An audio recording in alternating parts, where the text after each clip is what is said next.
Welcome to an exploration of quantum tunneling devices that operate in a seemingly faster-than-light regime at the nanoscale.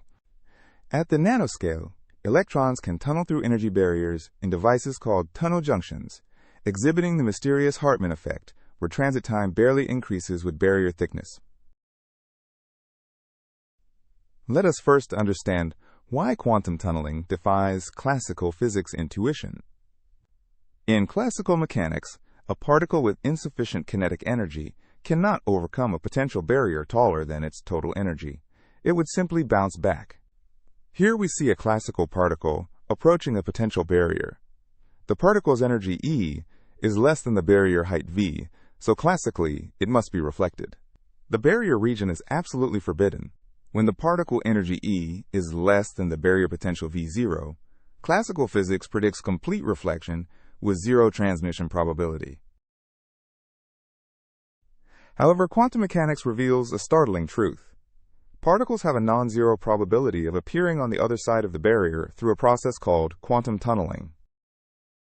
To understand tunneling, we must describe particles as quantum wave functions. A free quantum particle is described by a wave function psi of x and t, which oscillates with wave vector k and angular frequency omega. The energy E equals h bar omega, and momentum p equals h bar k, connecting wave and particle descriptions through Planck's constant. The quantum wave function spreads out in space, representing the probability amplitude for finding the particle at different locations. The wave oscillates and has extent in space. When a quantum particle encounters a barrier where its energy is less than the potential, the wave function doesn't abruptly stop. Instead, it penetrates the barrier with exponentially decreasing amplitude. Inside the barrier, the wave function amplitude decreases as e to the minus kappa x, where kappa is the decay constant proportional to the square root of the energy deficit V0 minus e. This graph shows the wave function amplitude inside the barrier region. It decays exponentially from left to right. If the barrier is thin enough, some amplitude survives to emerge on the other side. The probability of tunneling depends critically on the barrier width and height.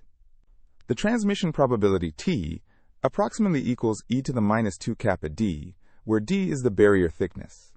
This shows exponential suppression with barrier width. Let us calculate a concrete example. Consider an electron facing a 1 nanometer barrier where the energy deficit is 1 electron volt. Using the electron mass and Planck's constant, we calculate kappa to be approximately 5.1 times 10 to the 9th per meter, or about 5 per nanometer. For our 1 nanometer barrier, the transmission probability is roughly e to the minus 10, or about 0.004%. Small, but definitely non-zero. This plot shows transmission probability versus barrier thickness. Notice the dramatic exponential drop-off. Adding just a few nanometers can reduce transmission by orders of magnitude. Now we encounter the puzzling Hartman effect, where tunneling time seems independent of barrier thickness. A natural question arises: how much time does it take for a particle to tunnel through the barrier? This seemingly simple question leads to profound mysteries.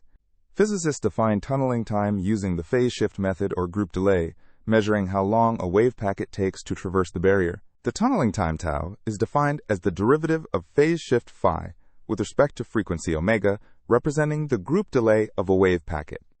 Thomas Hartman discovered in 1962 that as barriers become thicker, the tunneling time does not increase proportionally. Instead, it reaches a constant saturation value. For thick barriers, the tunneling time approaches a saturation value tau sat, approximately 1 over kappa c, regardless of how much thicker we make the barrier. This remarkable graph shows tunneling time versus barrier width. The time increases initially, but then saturates at a constant value, seemingly independent of how thick we make the barrier. The Hartman effect raises an urgent question. Does this violate Einstein's speed limit, the speed of light? If the tunneling time saturates while the barrier gets thicker, doesn't that mean the effective speed increases without bound? Could we send signals faster than light? The answer is definitively no. While the tunneling time saturates, remember that transmission probability drops exponentially with barrier thickness.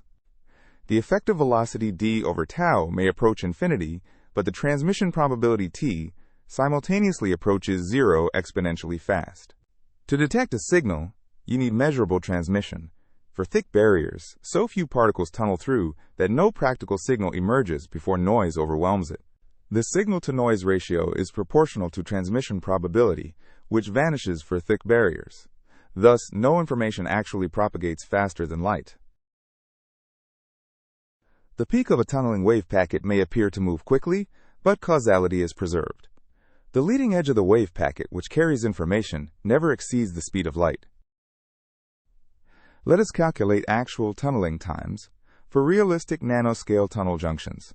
Silicon dioxide is commonly used in electronic devices. Consider a 3 nanometer thick silicon oxide barrier with a barrier height of 3.1 electron volts. An electron with 1 electron volt of kinetic energy approaches this barrier. The energy deficit is 2.1 electron volts. The decay constant kappa equals approximately 7.4 times 10 to the 9th per meter for this energy deficit. The saturation tunneling time is approximately 0.45 attoseconds, an incredibly short timescale where the Hartman effect becomes significant. If the electron could classically traverse 3 nanometers at typical velocities, it would take about 10 attoseconds. The tunneling time is even shorter. The effective speed becomes approximately 6.7 million meters per second, which is about 22 times the speed of light. But remember, this is not a usable signal speed. Resonant tunneling diodes exploit quantum effects to create ultrafast electronic switches. A resonant tunneling diode consists of 2 thin barriers separated by a quantum well region where electrons can have discrete energy levels. The double barrier structure creates a quantum well between the barriers. When electron energy aligns with a resonant level in the well, transmission dramatically increases. At resonance, when the incoming electron energy exactly matches a discrete energy level in the quantum well, the transmission probability can approach 100%. The transmission has a Lorentzian resonance profile with width gamma and peak at the resonant frequency omega 0. This is the resonance transmission curve. Notice the sharp peak when electron energy matches the resonant level. This enables voltage-controlled switching. Resonant tunneling diodes can switch on and off in less than 1 picosecond, making them among the fastest electronic devices ever created. Modern electronics push tunnel barriers to atomic scale thicknesses where quantum effects dominate. Flash memory devices use tunnel oxide layers just 1 to 2 nanometers thick, only a few atomic layers, to control charge storage. The tunneling current density J decreases exponentially with barrier thickness D. Even a single atomic layer difference dramatically changes current. At high electric fields across these ultra-thin barriers, Fowler-Nordheim tunneling becomes the dominant transport mechanism. The Fowler-Nordheim current density depends on electric field E and barrier height V0 through this exponential relationship. Why do thinner tunnel oxides enable faster device operation? This connects directly to the Hartman effect. Thinner barriers provide exponentially higher tunneling current and shorter transit times. Both effects combine to enable faster charge transport and faster device switching. For thin barriers, tunneling time increases with thickness, but as barriers get thick, time saturates. Engineers want to stay in the thin regime for speed. One of the most remarkable applications of quantum tunneling is the scanning tunneling microscope. The STM operates by positioning an atomically sharp metal tip within about 1 nanometer of a conducting surface, allowing electrons to tunnel across the gap. A sharp metallic tip hovers above a surface with a gap of roughly 1 nanometer. Electrons tunnel across this vacuum gap, creating a measurable current that depends exponentially on gap width. The tunneling current varies exponentially with tip surface separation S. A tiny change in distance, even 1/10 of an angstrom, produces a measurable current change. This exponential sensitivity means the tunneling current changes by roughly a factor of 10 for every angstrom change in height. This allows atomic resolution imaging. By scanning the tip across the surface while monitoring tunneling current, the STM creates maps showing individual atoms, revolutionizing surface science and nanotechnology. The meaning of tunneling time remains one of quantum mechanics' most debated conceptual puzzles. A deep question. When a particle tunnels, is it actually present inside the classically forbidden barrier region? What does that even mean? Physicists have proposed many definitions of tunneling time: phase time, dwell time, Larmor time, Bodecker-Landauer time. Each gives different results. Phase time measures phase accumulation. Dwell time measures how long the wave function resides in the barrier. Larmor time uses spin precession. All differ. The fundamental issue is that time in quantum mechanics is not an observable operator like position or momentum. There is no unique quantum mechanical time operator. Recent weak measurement experiments suggest particles may take complex paths through barriers, sometimes appearing to traverse them instantaneously, sometimes taking extended times. The physics community agrees that no information travels faster than light, and causality is preserved. But the precise meaning of tunneling time remains philosophically subtle. Despite theoretical puzzles, engineers successfully exploit tunneling in practical devices. Tunnel FETs use band-to-band tunneling to achieve lower switching voltages than conventional transistors, potentially enabling ultra-low power computing. In a tunnel FET, electrons tunnel through a potential barrier between source and drain. The steep band-to-band tunneling enables sharper switching than thermal emission. Superconducting Josephson junctions rely on Cooper pair tunneling through thin insulating barriers, forming the basis of superconducting quantum bits for quantum computers. The supercurrent through a Josephson junction depends on the phase difference delta between superconductors. These AC Josephson relations govern quantum circuit behavior. Quantum cascade lasers use electrons tunneling between quantum well subbands to emit terahertz and infrared radiation, with applications in spectroscopy and imaging.